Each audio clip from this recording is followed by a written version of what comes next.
Շարունակում ենք ուրիշ նորությունները եւ հասկանալի օրը խորհուրդ ունի Հովհաննես Թումանյանը ըստ աղբյուրների ծնվել է փետրվարի 19-ին, կա եւս մեկ վարկած, որ դա տեղի ունեցել փետրվարի 7-ին, բայց այնուամենայնիվ նրա ծննդյան հետ կապված է նաեւ մեկ ուրիշ կարևոր նշանակություն, խոսքը գնում է գիրք նվիրելու օրվա մասին, եւ այսօր այդ օրն է։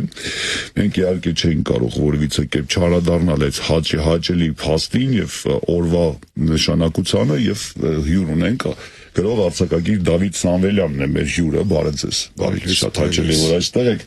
Ձերքումս է 4-րդ փողոց, պատմվածքների վեսելների ժողովածուն։ Երբեմն կիսատ պատմություններն են ամբողջական լինում, քանի որ նրանց մեջ ամփոփվում է մի ողջ աշխարհ սեր, այսպիսի միտք է, խորագրված, այո, եւ կարծես դա էլ ինչ որ չափով մասամբ նկարագրում է այս ժողովածուի բովանդակությունը, դրանք պատմվածքներ են, որտեղ հերոսներին կապում է քաղաքային կյանք, կարելի ասել, որքանով են հերոսները իրական, առաջին հարցը այդպեսին կլինի, խնդրեմ։ Նախ ասեմ, որ այս գիրքը 3-4 գրքի իմ նախորդ 4 գրքերի ամփոփ ժողովածուն է, որովհետև այո, տարբեր օբյեկտիվ ու սուբյեկտիվ պատճառներով, որովհետև օբյեկտիվը այն էր, որ տարիներ հետո հետ էի նայում գրածներից, միշտ կարիքը զգում էի խմբագրելու, ինքդ որպես գրող ես աճում կամ չգիտեմ, որոշ բաների հետ արդեն տարիների ընթացքում համաձայն չես լինում, եւ լավ առիթ էր, քանի որ տպաքանակները ավարտվել էին, այնտեղ ունեի գրքեր Ռոդենի ձմեռ, Արտագաղթած կարոտ, իրենք այտենց ժամանակին 2015-ից 2022 թվականների 17-18 թվականներին դրանք բեսթսելերներ էին, երևանյան բեսթսելերով, գրախանութներում, հետո այնպես ստացվեց, որ հասկացա գրքերը հայտնվել են ինտերնետային տիրույթում, այսինքն իրենք ավելի շատ անվճար եւ ոչ օրինական ձևով էին տարածվում, որոշեցինք չտպել այլևս նոր տպականակ, ոնց որ դա էլ խթան հանդիսացավ, որ այսպեսի մի բան անեմ, սրա մեջ մի գիրք կա, որի վերնագիրը հակաքաղաքական է, մարդիկ բոլորը մտածում են, թե քաղաքականության մասին է, ասում են, բայց գրածը հակա, հերիք չի հակա է գրած, մի հատ է քաղաքը շեշտված էր, էլի, եւ քաղաքը հակառակ էր գրված, գրախանութները միշտ թարս էին դրում գիրքը, որ քաղաք բառը կարդացվի, այնպես որ, այո, հերոսները իրական են, ինձ թվում է կյանքից է վերցրած պատմությունները։ Տեսեք, ինչու էի գրում ես Երևանի մասին, առավել եւս 90-ականների մասին, երբ մենակ է լինում, հիշում է այդ տարիները, բոլորս գիտենք, չէ, այտենց ասում ենք մութ ու ցուրտ տարիներ եւ այլն, ոնց որ ինքս ինձ հոգուպարտ համարեցի անդրադառնալ այդ տարիներին ինչ որ ձևով արձանագրել իմ հիշողությունները, ասեմ դրանից առաջ ես պատմվածքներ չէի գրում կամ վեպի մասին չէի մտածում, որովհետեւ 2009-10 թվականներին, որ դե շատ եմ կարդացել, բախտս բերել է, մեր տանը գրադարան եղել է, թեպետ այդ տարիներին նաև ասեմ, որ գրադարանները համայնքային շատ վատ վիճակում էին, միշտ մտածում եմ, ասում եմ, դե լավ, պատմվածքները ունեն սյուժե, ունեն հերոսներ, բայց երբ որ մաղը վերցնես մաղս, հասկանում ես, որ մարդկային զգացողություններն են տակը մնում, էլի, թե ինչ կոնտեքստում կդասավորվի, այդ ամեն մեկը իր համար ոնց որ թող որոշի կամ հիշի, ու այդ ժամանակ ես ոգեշնչվել էի Լեոնիդ Ենգիբարովի կարճ նովելներից, ու այդպես իմ առաջի, այո, ծնվեց իմ երկու գիրքը, նաև նրա եւ Արտագաղթած կարոտ, հետո հասկացա, որ չէ, որ չեմ տեղավորվում, ուրիշ բաներ եմ ուզում եւ այլն եւ այլն։ Մի առիթով գրողներից մեկի հետ էի զրուցում եւ այդ նույն հարցը ուղղեցի, թե որքանով պատմությունները իրական են, որքանով իսկապես ստեղծագործական մոտեցում է ցուցաբերվել եւ հորինել է ինչ որ բան գրողը։ Եվ շատ հետաքրքիր պատասխան տվեց, ասաց, որ լավ կամ վատ մենք բոլորս մեր տեսածը կամ մեր ապրածը կարող ենք նկարագրել եւ դա չէ գրողը։ Գրողը նա է, որ մի բան է պատմում եւ թվում է թե դա իր հետ է պատահել։ Այնինչ ամբողջությամբ հորինվածք է։ Այդ ձեր ստեղծագործություններում որքանով են տեղ գտնում այ հորինված պատմությունները, որ ընթերցողը ընկալում է որպես իրական։ Տեսեք, իմ կարծիքով գրականությունը դրա հենց մեջտեղում է, որովհետև եթե ամբողջապես իրական պատմություն լիներ եւ գրող ուղղակի արձանագրեր, դա արդեն կլիներ լրագրություն։ Հաստատ ավերագրական ինչ-որ։ Այո, կամ այտենց ինչ-որ non-fiction գիրք կլիներ, էլի, բայց գեղարվեստական գրողը բնական գրականությունը առհասարակ նակ միտողը ոնց են ասում, չէ՞, Սամվելը ինչից է ծնվել կամ չգիտեմ Ռոբինզոն Կրուզոյի պատմությունը ինչից է ծնվել, ինչ որ մի լուրից տեսել է եւ մարդը իր մտածածով պատմությունը շարունակել։ Պրոտոտիպներ ունեցել։ Գեղարվեստականությունը իր մեջ սկսած մտովի հորինելուց միջև գրողի սեփական մոտեցումները, սեփական հույզերը, այդ ամեն ինչը եւ ամենակարևորը նաեւ յուրաքանչյուր գրող մեսիջ է դնում իր ստեղծագործության մեջ, կարծում եմ։ Բայց գեղարվեստական գրականությունը ավարտում պատասխաններ տալու մասին չի։ Լավ գրականությունը հարցեր առաջացնելու համար է ստեղծված, հա, երբ որ գիրքը կարդաս, ավարտես, փակես, չասես լավ ֆիլմի պես էլի, սյուժեն վերջացավ, գիրքը վերջացավ, չէ, պետքա քեզ ստիպի,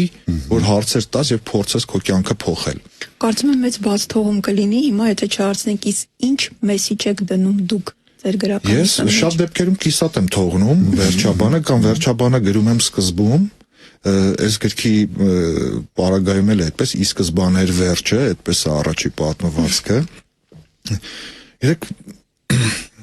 քանի որ կյանքը շարունակվում է, իմ կարծիքով պետք է նաև պատմություններ այնպես լինի, որ մարդու մեջ փորձեն շարունակվել, այսինքն ինքը իր ձևով փորձի վերջաբանը տալ, ամեն ինչ ծամել դնելով ընթերցողի, հա,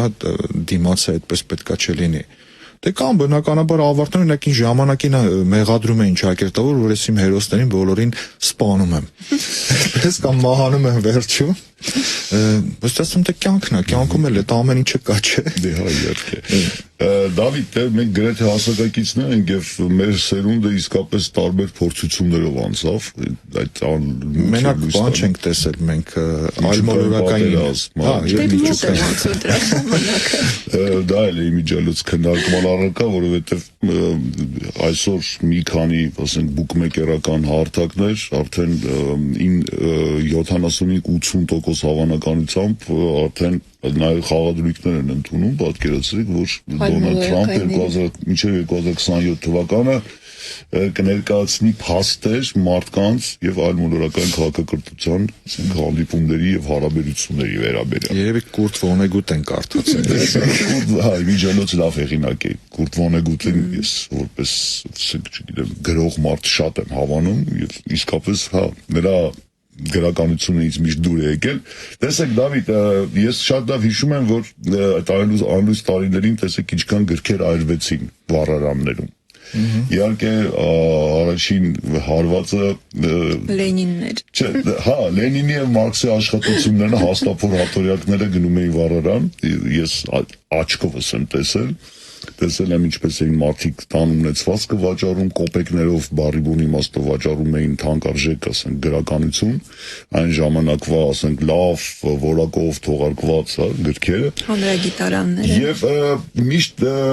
ինձ այն մտքի վրա է կանգնեցնում, ինչի համար եմ ես ուզում կարդալ, շատ դեպքերում, որպեսզի գեղեցիկ ձևակերպված միտք ընթերցեմ, տեսեք, այդ շատ կարևոր է։ Դա մի կետն է։ Հա, բայց ես հենց այդ հարցն եմ ուզում դες, հա, ուղղել։ Տեսեք, խնդիր չի առաջանում ձեզ մոտ երբևէ օրինակ ինչ լեզվով գրեք, որովհետև մի տեսակ շատ ակադեմիական ծանր, հա, լեզվով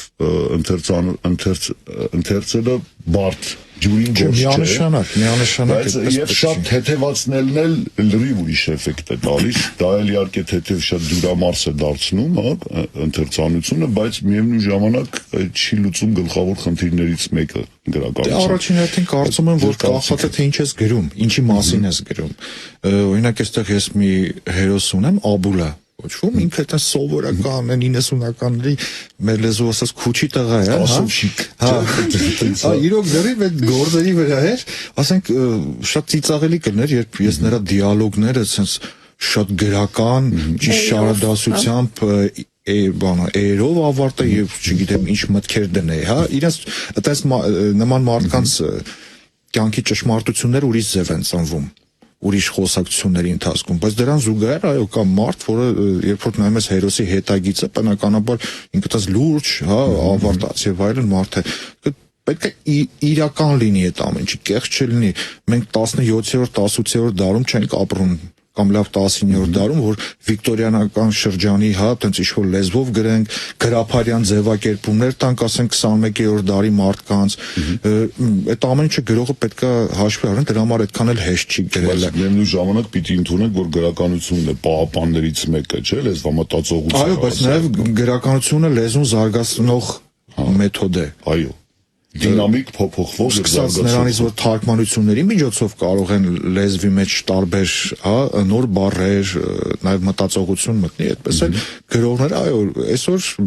համալսարաններում ժամանակակից գրողներին ուսումնասիրում են հենց դրանից ելնելով, որ ասում են դուրս գրեք այն բառերը, որոնք նորաբանություններ են։ Եվ ուսանողները այդ գործերը անում են։ Արդեն հետո չգիտեմ ինչին կծառայի դա, կմնա ռեֆերատների թե դիպլոմայինների այդպես շրջանակում, բայց ամեն դեպքում ուսումնասիրություն կատարվում է։ Ես ձեր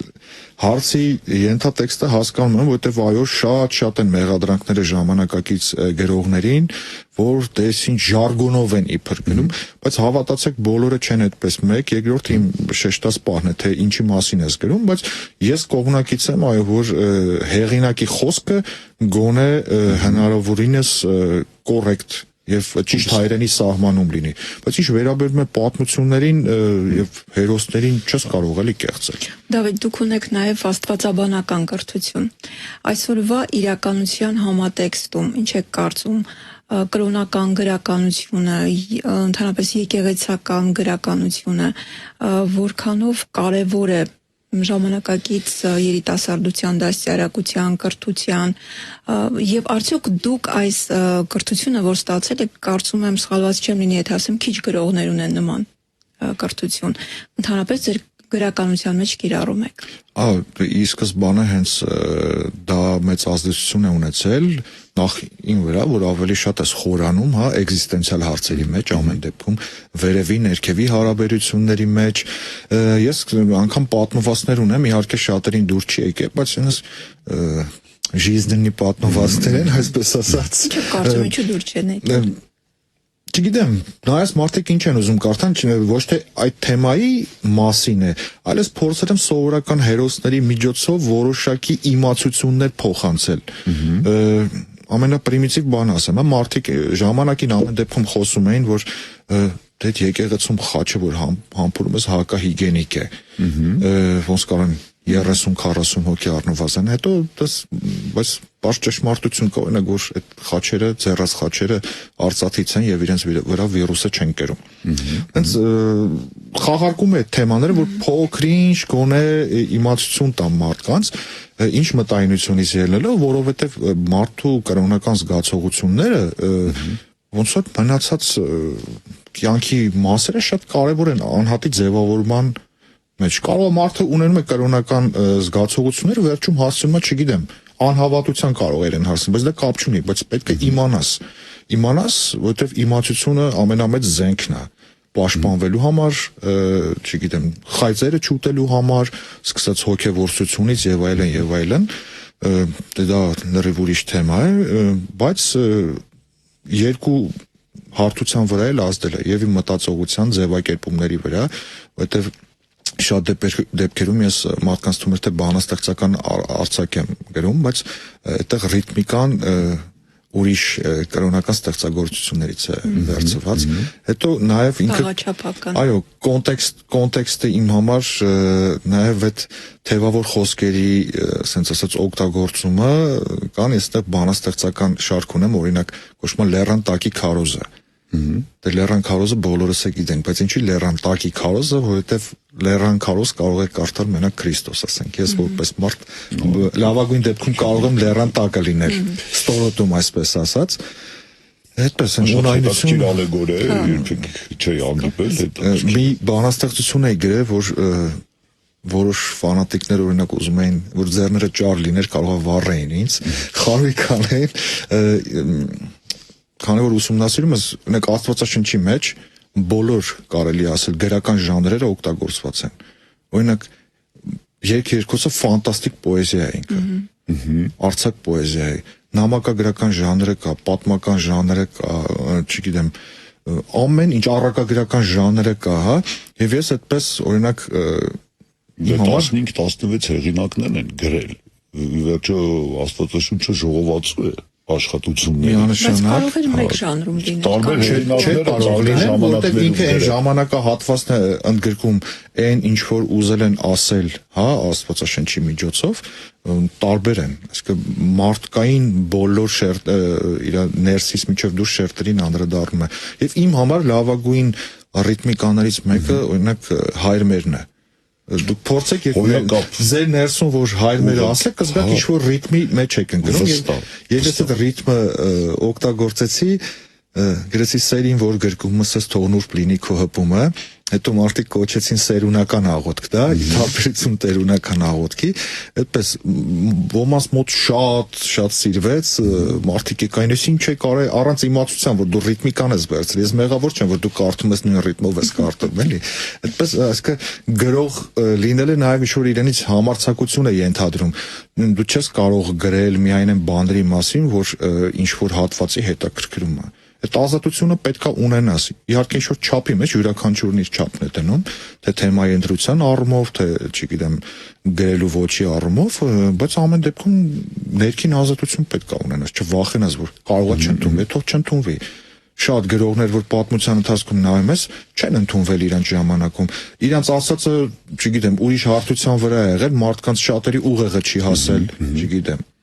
Այս սպասել իր ժամանակին մեռած գրողին սիրելու բանը միշտ ակտուալ է էլի դե նույն պատմությունը կարելի է նաև արվեստում պրոյեկցել միանշանակ որքան հայտնի եղանակներ կան իրենց կյանքի օրոք 1-2 աշխատանք են վաճառել Վինսենտ Վան Գոգը տեսեք մայից հետո այդ ամեն ինչը նորմալ է շատ բնական է միայն մի բան է պետք քո հասարակությունը մշակութային է թե մշակութային չի մեր ինչպիսին է ցավոք սրտի տենց պահի տակի բռնկումներով է մշակութային ես հասկանում դուք ինչ նկատի օրինակ շատերից լսած կլինեք որ ասում են չէ ինչ որ տարբեր առիթներով ուր են մտավորականները ուր են գրողները չգիտեմ ինչ տարին ունի 365 օր դուք 365 օրից գոնե մի անգամ որից է առիթով բանի տեղ դնում եք այդ գրողին, արվեստագետին, գիտնականին, որից է մեկ այդ հարցը ինչով են ապրում, ինչպես է դրանք էլ մի կողմ է սոցիալական հարցերը, դուք երբևէ իրենց ասած խոսքը բացի ձեր հուզական աշխարհին հագուրտ տալուց, հա, այդ պահին, երբևէ ականջալուր լինում եք իրանց խոսքին։ Օրինակ մենք միշտ երբ գրողներով գրականագետների հետ հանդիպում ենք, ասում ենք, ժողովուրդ, եթե հասարակությունը ընթերցող լիներ ինքը շատ ու շատ վտանգներից կամ արհավիրքներից ազատված կլիներ, այսինքն ձերբազատված կլիներ, որովհետև գրականություն ընդհանրապես մի քիչ այդ բառը չեմ սիրում, բայց մարգարեացման բան ունեն։ Մարդիկ կամ խոսում են բաների մասին, որոնք մշտական են, որովհետև պատմությունը միշտ կրկնվում է։ Եվ երբ որ դու կարդացած ես լինում, գիտես ինչ կարա լինի այս դեպքում։ Դավիթ, մի քիչ պատմեք ինչպես է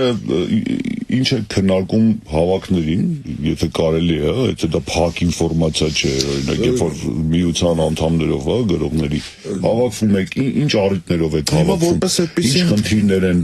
դիտարկվում, դա առաջի մասն է հարցի կներեք եւ շարունակությունում նաեւ տեսեք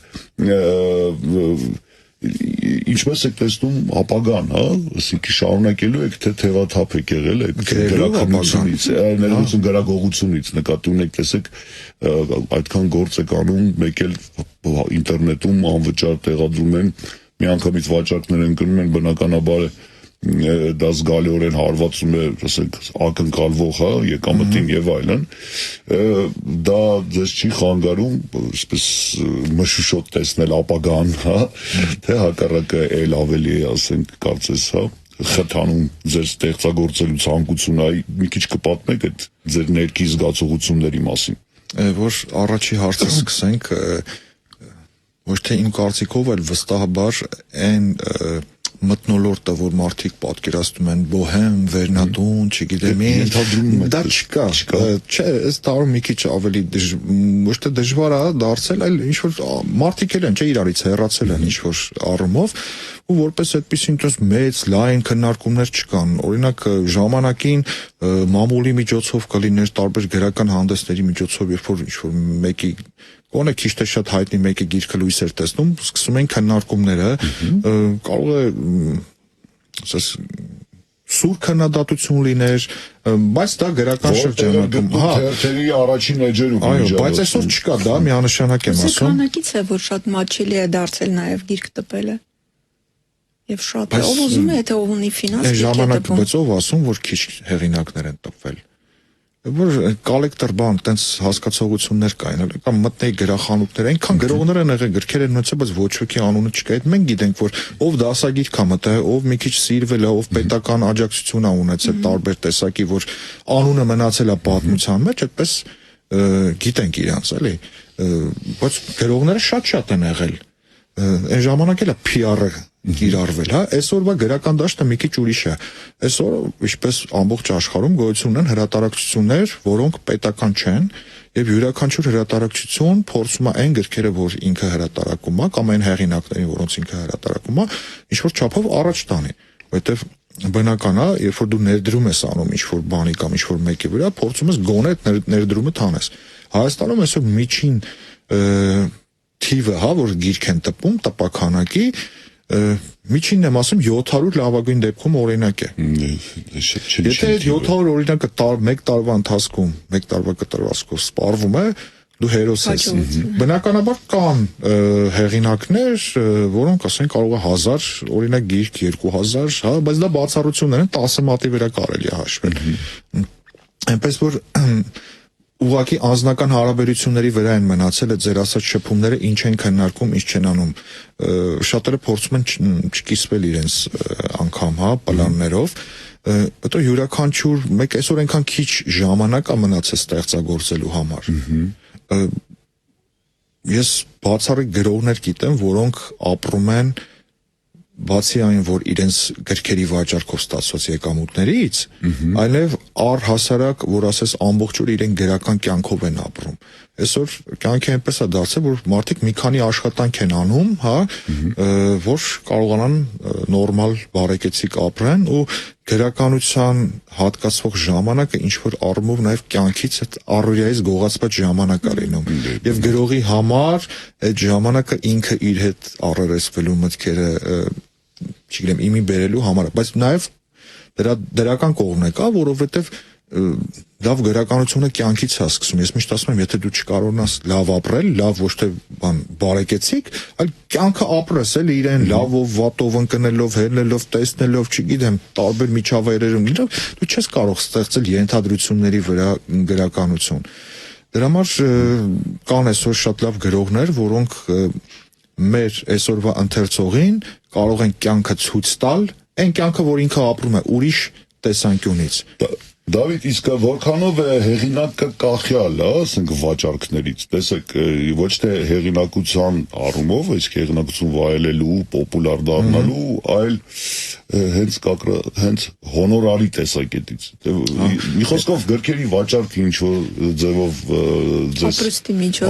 միջոց է, թե դուք հոնորարը ստանում եք, հա, հրատարակող ընկերությունից, ինչպես ընդունված է, համենայնպես այդպես գիտենք, հիմա ես տեսեք, երկակի վիճակում եմ գտնվում, քանի որ եւ հրատարակությունում եմ աշխատում եւ ինքս գրող եմ, բայց ես միշտ փորձում եմ այդ պրիորիտետ առաջնայինություններից չօգտվել, ես ինձ այդտեղ դնում եմ որպես գրող, այսինքն ես աշխատում եմ հրատարակությունում, բայց ես պայմանագիր եմ նորից կնքում հրատարակչի հետ, այն պայմաններով, ինչ պայմաններ, օրինակ ես առաջարկում եմ այն գրողին, որին օրինակ մտածում ենք, որ արժե հրատարակել։ Այդտեղ տարբեր մեկին կարող է դու գիտես, որ լավ է վաճառվելու գիրքը, չգիտեմ, շատ են հոնորար տալիս, մարդկա տոկոսային հարաբերությամբ են աշխատում, ինչպես պայմանավորված։ Հա, դա մարդկա ասում է, ինձ 200 հատ գիրք տվեք Էրիկայից։ Օրինակի համար էլի այդպիսի դեպքեր են լինում։ Ես ասում դրանով լավ կարաս ընդամենը եթե լավ վաճառվի գրքերը, այդ տպականակը ասածես, որ ասում 4 թվերով չխոսան, կարող ես լավ գնաս մի հատ ամառը լավ մաղարիչ անես։ Լավ մաղարիչ անես կամ լավագույն դեպքում գնաս Եգիպտոս։ Ռուիզ անես։ Մրցակցային զգացողություն չկա աշխատելով տպագրությունում մեկ ուրիշի գիրքը տպագրության հանձնել։ Չէ, ես միշտ ուրախ եմ, երբ որ լավ գրողներ են լինում, լավ գրականություն է ստեղծվում։ Բնականաբար յուրաքանչյուր որպես ես եւ ընթերցող եմ եւ գրող եմ։ Իմ կարծիքով նաեւ այն որ ասում էի լավ պետքա կյանքը տեղը տեղին ապրես, նաեւ պետքա տեղը տեղին կարդաս, որ լավ գրականություն ստեղծես, որովհետեւ կարող է նաեւ երբ որ շատ ես կարդում հասկանաս, որ չարժի անգամ գրել, էլի։ Ամեն ինչ ասված է կամ բոլոր ձևերով ասված են։ Այդ ես կարողացել եմ իմ մեջ հաղթահարել շատ վաղուց եւ որպեսզի այդ կարծիքը ծրվի, այսպեսի մի բան ասեմ։ Սրանից 4 տարի առաջ մենք ստեղծեցինք հայ ժամանակակից գրականության քրեստոմատիաներ, որի մեջ 76 գրող ընդգրկեցինք, դե բնականաբար հարմարեցնելով նաև թե թեմատիկ առումով, ժանրային առումով այն դասարաններում, հա, ուսումնասիրվող նյութին, որը օրինակ իրենք դասագրքով գրականություն առարկայից անցնում են։ 77 գրողի ստեղծագործություն, 76 գրողի ստեղծագործություն ընդգրկել ենք, այնպես որ եթե նախանձ լինեի, այդպիսի բան չենք կանի, էլի, գոնե փորձեցինք ինչ-որ չափով հասանելի դարձնել աշակերտներին, որտեղ ցավոք սրտի 2-3 հեղինակ են իմանում կամ Facebook-ից են իմանում, հա, գրողներին, ոչ միշտ լավ գրականություն են իմանում Facebook-ից, որտեղ Facebook-ով երկար տեքստեր չեն կարդում մարդիկ։ Գրքի խորհրդատու եք նաև, չէ՞։ Ես տարիներով աշխատել եմ գրախանութում որպես գրքի խորհրդատու, հիմա ժամանակ առ ժամանակ տոնի հետ կապված անգամ անառիթ, օրինակ այսօր մտնելու եմ ծանոթ գրախանութ կա, ես ասել եմ ես ուզում եմ գամ առանց որևիցե բանի օգնեմ մարդկանց լավ գրքեր ընտրեն։ Ինձ այս հարցի շրջանակներում մի փոքր վիրտուալ հարց ունեմ։ Գիրք նվիրելու օր է։ Եվ եթե այսօր հնարավորություն ունենայիք հայ ժողովրդին բոլորին նվիրել մեկ գիրք, հաշվի առնելով այսօրվա իրականությունը, որ գիրքը կլիներ։ Այ, ինչ վերաբերում է տոնին, բնականաբար հրաշալի նախաձեռնություն է։ Ես միջև նվիրելը մի ցանկություն եւ հորդոր, այսպես որ ասում են, կոչ եմ հղում գիրք նվիրողներին, մանավանդ նրանց, ովքեր իրանց երեխաների միջոցով են գիրք նվիրում, այսինքն հիմա լավ ավանդույթ կա, չէ՞, դպրոցներում աշակերտները իրար են գիրք նվիրում, գրադարանին են գիրք նվիրում, սիրելի մայրիկներ մանավանդ, որովհետև մայրիկներն են շատ դեպքերում առնում։ Երբ մտնում եք գրախանութ, այդ գրախանութի աշխատողներին մի հարցրեք, այն որ նվիրում են այդ գրքերից են ամենաէժանը նվիրենք։ Դուք իմացեք, որ այդ ձեր նվիրած գրքով, եթե գրադարանին են դպրոցի նվիրում, որի կարիքը բոլոր դպրոցական գրադարանները ունեն, իմացեք, որ այդ մի գիրքը կարդալով կարող եք կյանք փոխել ինչ-որ մեկի, դրական առումով կյանքը փոխել։ Իսկ եթե իրար են նվիրում այդ գրքերը երեխաները, այդ դեպքում էլ հաշվի առեք, որ կարող է շատ խորը ազդեցություն ունենալ այդ գիրքը, որտեղ դուք եք ուզեք, չէ՞ որ ձեզ լավ գիրք նվիրեին։ Ինչը որ դուք ուզենայիք։ Այսինքն այդ նվիրելու արտաքին դրական ֆոնին ես կուզեի, որ նաև խորքային լիներ, հա, այդ գաղափարը գիրք նվիրելու, որտեղ հիմա շատ լավ բան են անում, դրան զուգահեռ այն մյուսն էլ ասեն, որ չասեն, էլի հանկարծ մենակ վատն եմ շեշտում, շատերը ոնց են Secret Santa խաղում, չէ՞, այդպես ուսանողները կամ բարձր դասարանի աշակերտները գաղտնի գրքասերի պես բան են խաղում, որ գրում են ինչ կուզեին կարդան։ Այդ դա արդեն շատ լավ է։ Ասում դիրեկտ դու գիտես ինչ պետք է նվիրես, էլի ինչ որ մեկին։ Հա, դա գիտեք, նման դեպքում երևի կա մի ֆունդամենտալ, հա, մարդկային հարաբերությունները նկարագրող երևույթ, այսպես մարդկանց հետ վարվիր այպես, ինչպես կուզենաս քեզ հետ վարվեն, եւ այս դեպքում Իսկ ձեր հարցին պատասխանեմ, կարևոր ինչ կնվիրեի։ Ես չէի ուզի եւ չէի կարող եւ սխալ կլներ բոլորին մի գիրք տալ կարդալ։ Ասեմ ինչի։ Գրականությունը սուբյեկտիվ բան է, դա հաշվի առնենք։ Նույն գրքերը, նույն հեղինակներին կարդացող մարդիկ տարիներ, դարեր առաջ դերևս, մեկը դարձել է շատ դրական, բարոյական մարդ, մյուսին այդ գիրքը ճակերտավոր ստիպել է, որ ինքը դառնա, չգիտեմ, մարդասպան օրինակի համար։ Գիրքը կարող է ստիպել նման բան։ Այո, կարող են Մարդիկ մարդու միջից է։ Ամենավատ սրիկաները, ամենավտանգավոր սրիկաները դրանք ինտելեկտուալ սրիկաներն են։ Հնարամիտ են, չէ՞։ Իհարկե, ցանկացած չարագործության մեջ։ Բոլոր բաները գիտեն, կամ նույն գրականությունը մարդկանց դրական հույզերը ներարկել, այսպես ասած, բայց եղել են մարդիկ, որ վտանգներ են տեսել այդ գրքի մեջ եւ տապականակներ են վառել։ Օրինակ Խալիլ Ջիբրանը որ կա, նրա գրքերը այրում էին։ Այսօր բայց այդ մարդիկ կարդում են Խալիլ Ջիբրանի գրքերը, նաև հայերեն կա թարգմանած, որ զգում ես ինչ լավ մարդ այսպես ասած կարող է դարձնել այդ գիրքը։ Եվ երրորդ կետը, թե ինչի չէ բոլորին նվիրի, հա, նույն գիրքը։ Երբ որ ստատիստիկան նայեք Հայաստանում ամենաշատ վաճառված գրքերի, եւ եթե ընդունենք, որ գիրքը դրական է դարձնում, հա, մարդուն, Աստվածաշունչ եւ Նարեկացիը ամենաշատը վաճառվում, այն անգամ բարձի տակի Նարեկացի են ասում, էլի։ Աշխարհի ամենաշատ համբուրված գիրքն է, քան ընթերցված։ Աշխարհի դժվար, բայց հայերի շրջանում միգուցե։ Դե թարգմանություն կա։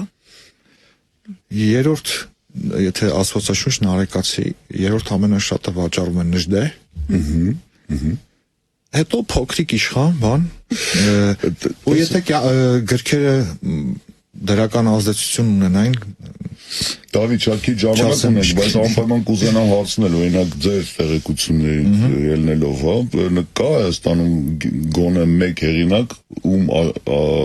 այսպես ապագա գիրքը արդեն սպասում են հրատարակիչները։ Տեսեք, Ֆյոդոր Դոստոևսկիի գրքերին սպասում էին հրատարակիչները, նա գրում էր, որպեսզի պարտքերը փակեր, հայտնի պատմություն է, բայց այստեղ շատ կարևոր հանգամանք է, ի սկզբանե ելնելով նրա նախկին աշխատանքներից եւ հեղինակությունից, մարդիկ հրատարակիչները սպասում էին նրա ձեռագիրը, որպեսզի գիրք դարձնեին։ Հիմա Հայաստանում կա այդպիսի հեղինակ, որ ինչ գրի, այսպես անմիջապես պատրաստ են վերցնել եւ տպականական։ Նման բան կա, որովհետեւ գրողներ կան, որոնք հստակ աշխատում են կոնկրետ հրատարակությունների հետ, բայց առաջին հերթին լավ է, որ ընթերցողը սպասի հեղինակի գրքին, դա արդեն իրենից ենթադրում է վաճառք կլինի, հա, այսինքն ռեալիզացվի գիրքը։ Կան հեղինակներ, որոնց գրքերը սպասելի են, բայց այդ հեղինակները, որ գիտեն, որ լավը վաճառվելու իրանց գրքերը, իրանք հեղինակային հրատարակություն են անում, չեն տալիս արդեն հրատարակությունը տպի։ Այսինքն այդ գումարային ինչ-որ բաներ կա, էլի։ Կան, ես եթե քիչ ժամանակ ունենք, ասեմ, որ հրաշալի գրողներ ունենք, հրաշալի ժամանակակից գրականություն է ստեղծվում։ Ես կխնդրեմ, որ եթե ինչ-որ մեկին կամ սխալ գիրք է ինչ-որ ընթերցողի ձեռքն գնեն, երբեք կարծիք չկազմի գրական, բացասական կարծիք չկազմի։ Ես գիտեմ անգամ, որ մեր գրողներից Գուրգեն Խանջյանին օրինակ այս տարի Նոբելյան մրցանակի են նոմինացնել, հա, առաջադրելու, գրողներ կան, որ եվրոպական մրցանակներ են ստանում, տեղային մրցանակներ կա, այսինքն դաշտը առողջ է, հա, օրինակ հայ հեղինակներ կան, այո, որ Պուլիցերյան են ստացել, որ թեկուզ իրենք այստեղ չեն ապրում, հա։ Մենք հայ հեղինակներ ունենք, որ օրինակ Մարիամ Պետրոսյանի Դոնվ կատորում գիրքը 11 լեզվով թարգմանել է, ոչինչ որ ինքը ռուսերեն է գրած, բայց ի բարեբախտություն մեզ այսօր այդ գիրքն էլ հայերեն էլ ունենք։ Այսինքն, եթե մարդը փորձում է եւ ուզում է գրական կյանքով ապրել, եթե իր կյանքում գիրքը, գրականությունը, ընթերցանությունը տեղ ունի, եթե ինքը ուզում է լավ սերունդ դասիրակել, առաջին հերթին ծնողից սկսած պետք է սկսեն օրինակ ծառայել եւ կարդալ, երկրորդը պետք է խրախուսեն ամեն ձև այդ գրքին, հա, եւ ընթերցանությունը, որովհետեւ գիրքը ոնց որ ֆիլմը, ոնց որ երաժշտությունը դու օրվա մեջ ժամ ես հատկացնում, այդպես էլ ընթերցանությունը կարող ես հատկացնել եւ կարող են ChatGPT անել եւ 15 ամենակիչը պատասխան կտա, որ չմտածեն, էլի պատասխանը հստակ ստանան, այսինքն թե ինչքան օգուտ է տալիս ընթերցանությունը, գեղարվեստական գրքի ընթերցանությունը։ Ես այս հետաքրքիր մտքով էլ թույլ տվեք ավարտել մեր զրույցը, Շնորհակալություն, որ տրամադրեցիք մեզ այդ ժամանակը, իսկապես հետաքրքիր էր։ Հարգելի ռադիոլսողներ, մեր հյուրն էր Դավիթ Սամվելյանը, գրող արձակագիր։ Մենք խոսում էինք գրականության մասին ու ելի դրա առնչվող տարբեր հետաքրքիր թեմաների շուրջ 4-րդ փողոց պատմվածքների վեսելների ժողովածուն, որը ձեզ էր նվիրված ասել։ Շնորհակալ եմ շատ։ Ես կընթերցեմ փոխանցեմ Սուսաննային կամ հակառակը։ Շնորհակալություն շատ նվերի համար։ Այսօր գիրք նվիրելու օրն է, մի մոռացեք։ Նվիրեք գիրք, դա իսկապես լավ նվեր է։ Շնորհակալություն, որ եկաք։ Մինչ նոր հանդիպում։ Սպասենք նոր աշխատանքի։ Ձեզ լավ գրքեր։